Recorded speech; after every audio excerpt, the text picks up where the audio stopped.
Hi friends, dark Ted 2013 Hollywood ಕಡೆಯಿಂದ ಬಂದಿರೋ ಒಂದು shark movie ಅನ್ಕೋಬಹುದು.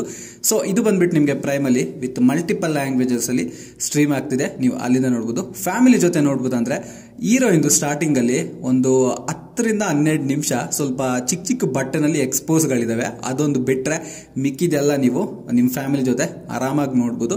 1 hour 31 minutes run time ಇದೆ. ಸೊ ನೀವು ಆರಾಮಾಗಿ ಮೂವಿನ ಎಂಜಾಯ್ ಮಾಡಬಹುದು. ಈ ಮೂವಿ ಬೇಸಿಕ್ ಸ್ಟೋರಿಲಿ ಏನ್ ಹೇಳ್ಬೇಕಂದ್ರೆ, ಹೀರೋಯಿನ್ ಬಂದ್ಬಿಟ್ಟು ಒಂದು ಚಿಕ್ಕ ಬಿಸ್ನೆಸ್ ಮಾಡ್ತಿರ್ತಾಳೆ. ಎಲ್ಲಾರನ್ನೂ ಶಿಪ್ ಅಲ್ಲಿ ಕರ್ಕೊಂಡು ಹೋಗಿ ಪ್ರತಿಯೊಬ್ಬರಿಗೂ ಶಾರ್ಕ್ ನ ತೋರಿಸ್ಬಿಟ್ಟು ಕರ್ಕೊಬರೋದು.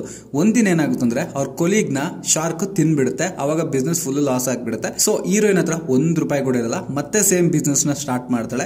ಅವಾಗ ಒಂದು ಶಾರ್ಕ್ ಜೊತೆ ಇವ್ರಿಗೆ ಪ್ರಾಬ್ಲಮ್ ಆಗುತ್ತೆ. ಆ ಶಾರ್ಕ್ ಎಲ್ಲ ಇವ್ರನ್ನ ತಿನ್ಬಿಡ್ತಾ ಅಲ್ಲಿಂದ ಹೆಂಗ್ ತಪ್ಪಿಸ್ಕೊಂಡ್ರು ಏನಾಯ್ತು ಅನ್ನೋದೇ ಸ್ಟೋರಿ. ನೀವು ಮೂವಿನಲ್ಲಿ ನೋಡ್ರಿ, ಇಂಟ್ರೆಸ್ಟಿಂಗ್ ಆಗಿರುತ್ತೆ. ನಾನು ಇಲ್ಲಿ ಹೇಳಿದ್ರೆ ಚೆನ್ನಾಗಿರಲ್ಲ. ಅಂಡ್ ಈ ಮೂವಿ ಪ್ಲಸ್ ಪಾಯಿಂಟ್ ಮಾತಾಡ್ಕೋಬೇಕಂದ್ರೆ ನನಗೆ ಇಷ್ಟ ಆಗಿದ್ದು ಒಂದೇ, ಸಿನಿಮಾಟೋಗ್ರಫಿ ಚೆನ್ನಾಗಿದೆ. ಅಂದ್ರೆ ಸಮುದ್ರನ ತೋರಿಸೋದಾಗ್ಲಿ, ಆ ಶಾರ್ಕ್ನ ತೋರಿಸೋದಾಗ್ಲಿ, ಅದಂತೂ ಭಾರಿ ಇಷ್ಟ ಆಯ್ತು ನನಗೆ.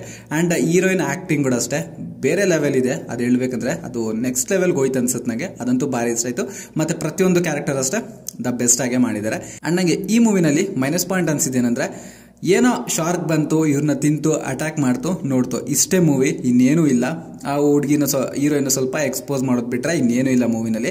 ಕಂಪಲ್ಸರಿ ಹೇಳ್ತೀನಿ, ಪಕ್ಕಾ ಮೂವಿ ಬೋರ್ ಆಗುತ್ತೆ. ಅಲ್ಲಲ್ಲೂ ಸ್ಕಿಪ್ ಮಾಡ್ತೀರಾ. ಫಸ್ಟ್ ಹಾಫ್ ಅಲ್ಲಿ ಏನೋ ನಂಗೆ ಗೊತ್ತಿಲ್ಲ ಸ್ಕಿಪ್ ಮಾಡೋದು. ಸೆಕೆಂಡ್ ಹಾಫ್ ಅಲ್ಲಿ ಅಂತೂ ಕಂಪಲ್ಸರಿ ಸ್ಕಿಪ್ ಮಾಡ್ತೀರಾ. ಎಂಡಿಂಗ್ ಸ್ವಲ್ಪ ಚೆನ್ನಾಗಿದೆ, ಅದೊಂದು ಚೂರು ನೋಡ್ಬೋದು. ಅಂಡ್ ಓವರ್ ಆಲ್ ಒಂದ್ ಮಾತಲ್ಲಿ ಈ ಮೂವಿ ಬಗ್ಗೆ ಹೇಳ್ಬೇಕಂದ್ರೆ, ಒಂದ್ ಶಾರ್ಕು, ಒಂದು ಹುಡುಗಿ ಅಟ್ಯಾಕ್, ಇವ್ರನ್ನ ಸಾಯಿಸ್ತು, ಅದು ಇವ್ರನ್ನ ಸಾಯಿಸ್ತು, ಇಷ್ಟೇ ಒಂದ್ ಮಾತಲ್ಲಿ ಹೇಳ್ಬೇಕಂದ್ರೆ.